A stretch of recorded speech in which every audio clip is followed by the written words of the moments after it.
네, 여러분 안녕하십니까?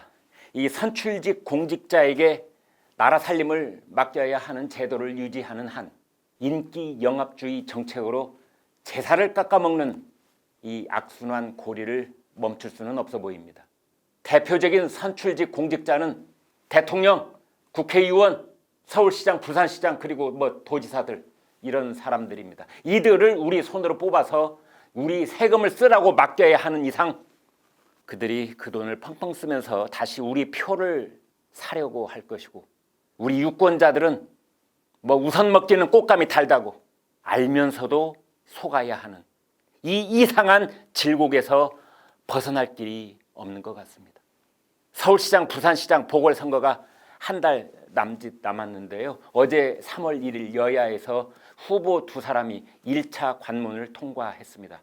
먼저 올해 61살 박영선 전 중소벤처기업부 장관이 어제 민주당 서울시장 후보로 선출됐습니다. 당원들과 일반 여론조사를 반반씩 섞은 여론조사에서 69.56%를 얻어서 30.44%를 얻은 우상호 의원을 이겼습니다. 7대3 정도로 앞선 것이지요. 그런가 하면 야권에서는 제3지대 단일화에서 올해 59살 안철수 국민의당 대표가 금태섭 전 민주당 의원과 100% 국민 여론조사로 경선을 벌여서 이겼습니다. 다만 두 후보는 득표율을 공개하지는 않았습니다. 선관위원회 지도에 따른 것이라고 합니다. 상당한 격차가 있지 않았을까 짐작할 뿐입니다. 이번 서울시장 후보군이 압축되는 과정은 일종의 토너먼트 경기처럼 치러지면서 결승전 팀이 좁혀지고 있는 양상입니다. 일단 4강 준결승 토너먼트에 박영선, 안철수 두 후보가 먼저 도착했다고 할 수 있습니다. 물론 박영선 후보도 여권 단일화를 한 번 더 거쳐야 하고, 안철수 후보는 제1야당 국민의힘의 선출 후보와 큰 승부를 남겨놓고 있습니다. 그렇게 본다면 논리적으로 꼭 들어맞지는 않지만 어쨌든 4강 준결승 후보는 민주당 박영선, 제3지대 안철수, 국민의힘 나경원, 오세훈 이렇게 네 사람을 꼽을 수도 있는 것입니다. 그런데 오늘 저희 방송 제목을 작년 4.15 총선처럼 돼간다 이렇게 붙인 이유가 있습니다. 그리고 선출직 공직자에게 나라 살림, 서울 살림을 맡길 수밖에 없는 악순환 고리를 통탄한 이유가 있습니다. 우선 박영선 후보의 어제 수락연설을 들어보면 이렇습니다. 평당 1,000만 원대 반값 아파트로 서민의 내 집 마련 꿈을 앞당기겠다. 30년 넘은 낡은 공공임대주택 단지부터 당장 재건축을 시작하겠다. 청년 소상공인에게 화끈한 5천만 원 무이자 대출로 희망의 사다리를 놓겠다. 서울시 녹지 비율을 40%로 높이겠다. 유치원 무상급식도 시행하겠다. 여러분 어떻게 들으셨습니까? 박영선 후보는 이번이 서울시장 세 번째 도전입니다. 삼수생입니다. 아무리 고상한 척 해봤자 소용없다는 것과 구체적으로 어떤 답안을 찍어야 점수가 오르는지 훤하게 알고 있습니다. 그 답안은 반값 아파트, 당장 재건축, 화끈한 무이자 대출, 무상급식 그런 것들이라는 것을 잘 알고 있는 것입니다. 물론 이 중에는 서울 강남권 시민들의 수건 사업도 있습니다. 막상 자신의 이익에 직접 해당하는 그런 유권자는 귀가 솔깃할 것입니다.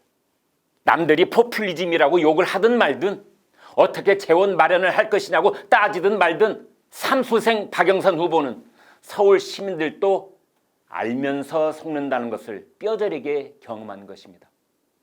여기에 대통령과 민주당과 중앙정부는 수십조 원에 이르는 마중물을 쏟아붓고 있습니다. 가덕도 신공항 28조, 4차 재난지원금 20조, 광주에도 5조, 제주에도 5조, 흡사 끈 풀린 주머니에서 유리구슬이 와르르 쏟아지듯 하고 있습니다. 대통령은 무슨 코로나 위로금을 통 크게 쏘겠다고 했는데 그 역시 수십조 원에 이르지 않을까 추측할 뿐입니다. 작년 4월 15일 총선 때도 야당은 재난지원금이 포퓰리즘이라고 강력 반발했었습니다.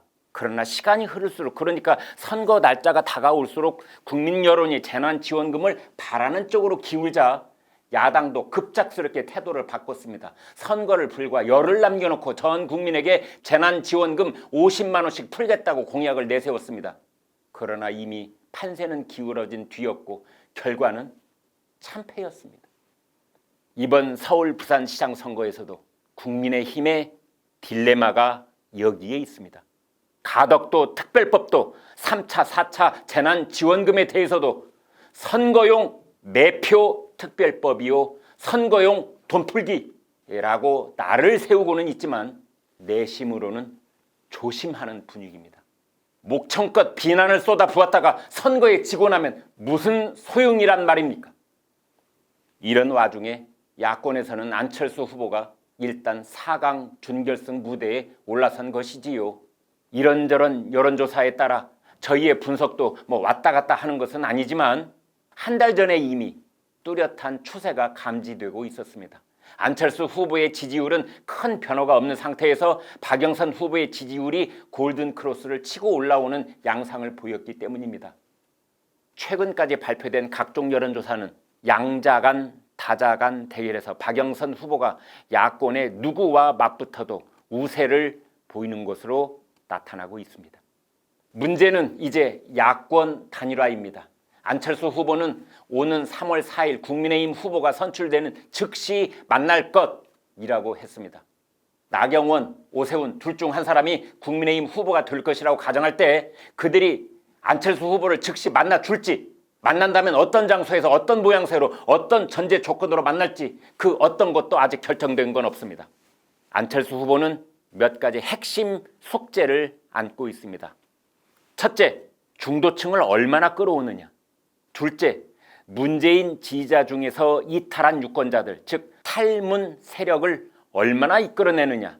셋째, 국민의힘 후보와 어떤 방식으로 단일화를 할 것이냐. 넷째, 최종 후보가 된다면 국민의힘에 입당해서 기호 2번으로 출마할 것이냐.